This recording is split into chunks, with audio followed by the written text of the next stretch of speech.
I recently read the book The Most Important Thing by Howard Marks. And one thing that I really liked about this book was that there were heaps of most important things. And it got me thinking when it comes to recruitment in healthcare, what is the most important thing? Because people are always talking about the most important thing. And when we pull it back, the crux of it is there are so many things that make up the most important things. And all of them have different weightings to different people. And realistically, there is no one most important thing. And so today, what I'm going to do is I'm going to go through a few of the very important factors in being able to hire in this market. Because guess what? It's not getting any easier to hire health professionals at the moment. Okay. And so what we want to do is we want to go, well, how can we stand out from the crowd? How can we be different? How can we be better? How can we show people how amazing it is to work with us at our clinic? Because for most healthcare clinic owners, the key challenge they're going to face, that you're going to face over the next 1 to 3 years, is going to be finding amazing team members. If you can do that, my friends, you'll be incredibly successful. Now, before we do get into this, please, if you haven't already, just down the bottom there, you'll see this little thing. It's called the like and subscribe button. If you can just smash that one for me, that would be fantastic. Absolutely fantastic. Thank you very much. Let's jump into this one. Now, a few of the things that I was considering when it came to, well, what are the most important things when it comes to recruitment? The first thing that popped up to me was creating a network of people who you know, create a network of people who know, like, and trust you, and who see you as someone that they would want to work with. Okay. And how would you do that? There's a few different ways here. So let's break it down. The first one, I would say LinkedIn. As much as I don't love LinkedIn a lot of the time because there are so many spammy messages and people just trying to sell me things. Okay. I don't love that. So I've got to say, LinkedIn can be really painful at times. However, it is a fantastic platform to connect with local healthcare professionals. You can search in a way that you can't search on Instagram or Facebook or via email or other means. Okay, so it is a very powerful platform, but we have to do it differently than the people that we don't want to talk to on there. So just think when you're on LinkedIn, what are the things that make you just shut off and go, well, I don't want to talk to that person. They're selling me something. They typically send these huge long messages. They're just straight into, buy, buy, buy, sell, sell, sell, come work for us, whatever it may be. They take no interest in you at all. Consider it like when you meet a friend at a barbecue or someone at a bar. Okay, you don't walk in and go, hey, come work for me, I'm Pete, I'm the best, etc., etc. So this is not how it works, right? You go in and you have a conversation with them. You take a genuine interest in them. You ask meaningful questions. And you get to the point where maybe this person would be the right fit, maybe they're not the right fit. But you can see how it's a very natural conversation. And so that's what we want to take into LinkedIn, is we want to take natural conversations and we want to ask meaningful questions. And we want to build networks and relationships. And we don't necessarily want to ask people on the first go, hey, come work with us. Focus on building your network and building relationships and taking a genuine interest in the local healthcare professionals on LinkedIn. When you're thinking about LinkedIn through that lens, I can almost guarantee you that in 6 to 12 months' time, you will have a fantastic pool of applicants to choose from. It's not a short-term strategy, but then again, none of these really are. Okay. If you need someone right now, you can put an ad up on Seek, you can use a recruitment agency.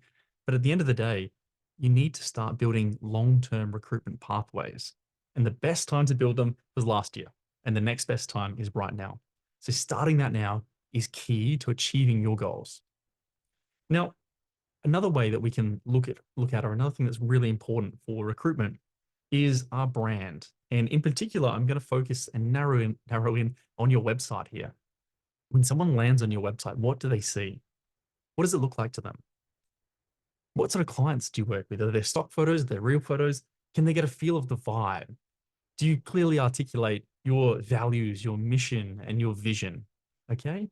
And do you have a really clear join our team page with really obvious, amazing things about you? Have you outlined it beautifully? Are there videos on there? Is it set out beautifully? Is it really easy to navigate? Does it load fast? Do you talk about the key benefits of working with you, whether it's your mentorship program, whether it's the pay, it could be the type of clients you work with, it could be the experience in the team, whatever it may be. Like, what are the really amazing things in working as a part of your team? And making sure that your join our team page, your careers page is fantastic. And could you have some downloads on there? Could you have a few things that they can download and swap their email address for your first year mentorship program or your career pathways document, whatever it may be? But how clearly can you outline these things and really stand out? Because most people don't do this well. Now, people will also be checking your social media. So, is your Facebook up to date? Is your Instagram up to date? And what does it show? Ask people, if you were to look at this Instagram, if you were to look at this Facebook, what is the impression you get of our company? And ask people for real, honest, genuine feedback, because that's the only way we can actually really improve. Because what we want is we want our ideal team member avatar, the ideal person we want to join our team, to look at that page and be inspired to work with us, to go, yes, I can see myself building a career here. I can see myself as a part of this team. And so, for instance, think of it like this. And I'll use a physio example because I'm a physiotherapist myself. But if I was really looking to get, say, a young physio who wants to work in sports, what I would be focusing on my Instagram, on my Facebook, on my website would be showing that these are the types of clients we work with, that we have the type of testing and equipment that we would need in order to service these clients. And it would be everywhere. I would make it really, really obvious. That way, when people see the job ads we put up there, because it's not just the seek ad you put up, right? People think we put the seek ad up and they read it and we're competing on that. No, no, no, no. They're going to check your website. They're going to check your Instagram. They're going to look at your Facebook. They're going to look at all these things before they even apply for that role. Because you can say all the right things on Seek, but when they do a little bit of the research, is it backed up by what they find? Is it congruent?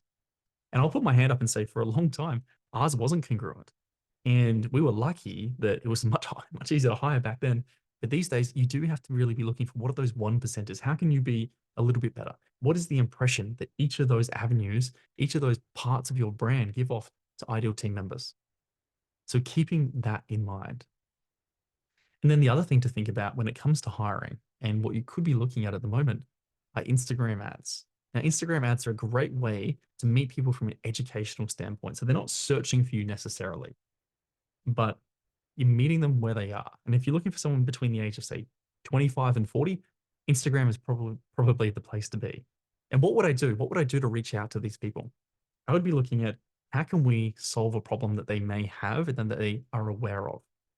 And so key things that I'd be focusing on for some kind of download that I'd advertise through ads would be our career progressions.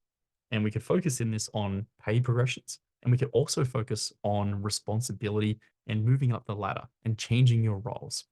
Something that a lot of clinicians want to do is they want to move away from being purely a clinician and actually step into some of the business owner type roles, but without having to be a business owner.